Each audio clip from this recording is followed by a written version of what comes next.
people have been asking my opinion on the Meghan and Harry soap opera that's playing out on Oprah.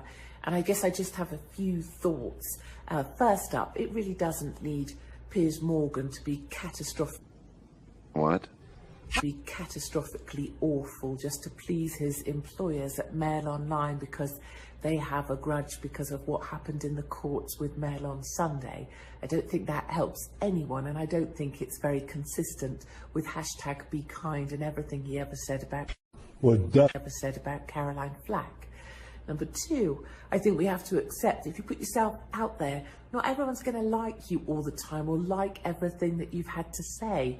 It seems that Harry and particularly Meghan only want favourable stuff said about them, and if it's anything else, they don't like it. They don't like it. That's not how this all works. And finally, at a much more human level, I would just hate to be either one of those two. How on earth are they going to find happiness ever, where they've cut themselves off to their whole family, they've been rude and cruel about their grandparents or parents, and they found themselves isolated in a fabricated world that is LA, which is at best an illusion and at worst some sort of horrific vanity exercise. I wonder, you know, if you have these moments with your family that are really lovely, really special, when did you ever feel the need to have an external photographer there to show the world how blissfully happy you were? Last time you were alone with your partner and you were really happy, did you have a camera crew come and record that? And last time you needed to say something to your mum or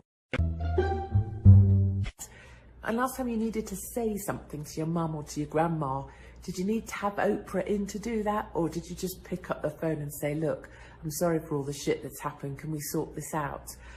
You can think many things of those guys. You can think they're great, you can think they're awful.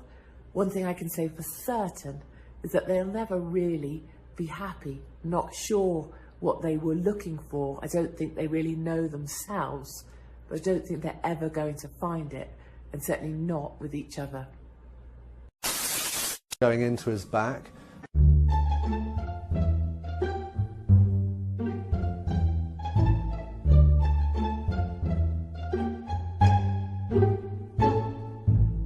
And it's a really dramatic account.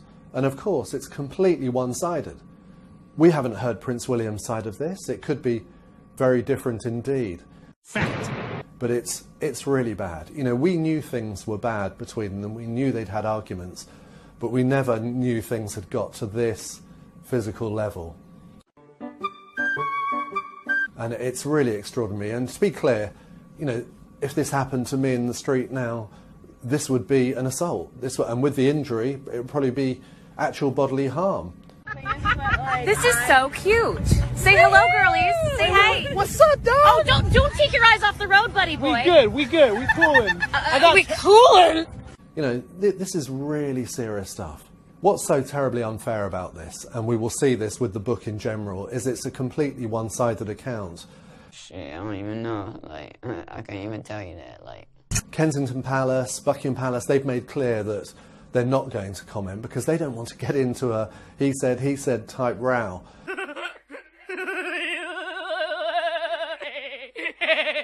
So, but these are going to be left hanging, and it's just like with the Oprah Winfrey interview where he made these serious allegations and they were left hanging against the royal family. So it's very damaging and grossly unfair.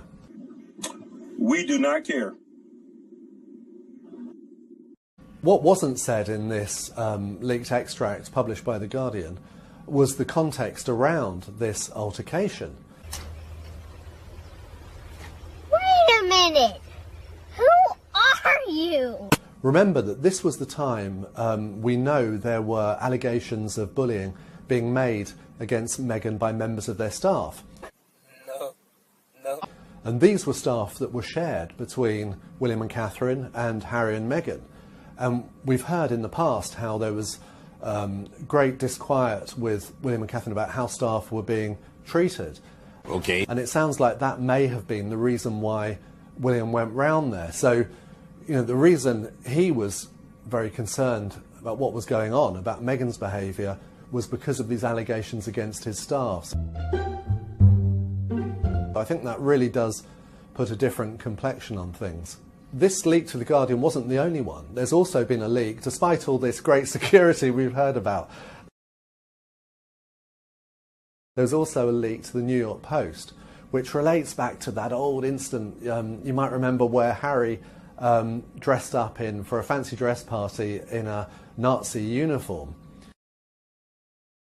Now, what he says in his book is that he did it. It wasn't just him. He was advised to wear this costume by William and Catherine. It's pathetic, isn't it? You know, it's like a child in a playground. It's, you know, it wasn't me, they told me to do it. I mean, he was a grown man at the time. He was an adult. Surely we can decide what we wear to a party.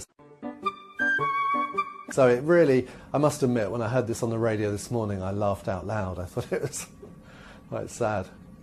Well, duh. I mean, what's astonishing is this time of year, January, is usually a time of relaxation for the royal family.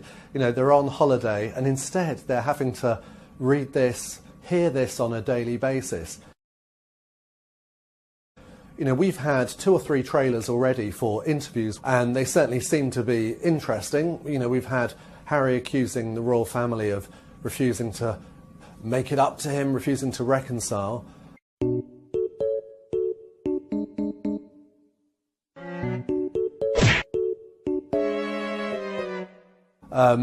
And he's clearly referring to incidents like this one with Prince William. But my goodness, you know, what is going to be... First we've got the interviews, and then 2 days later we're going to have the book. And then 2 days later we're going to have the book. So it sounds like there's going to be so much to have to deal with. It could stretch on, you know, way towards the coronation, which is May. Helicopter, helicopter.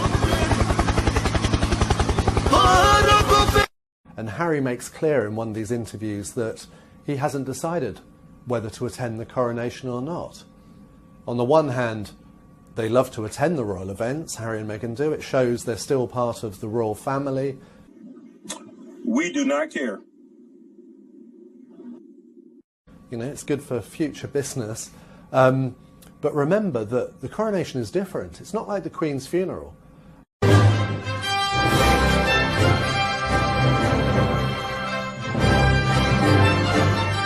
At the coronation, he will be there to swear his allegiance to the new monarch.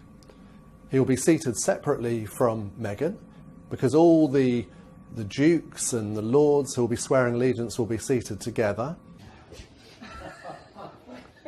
What are you doing in there?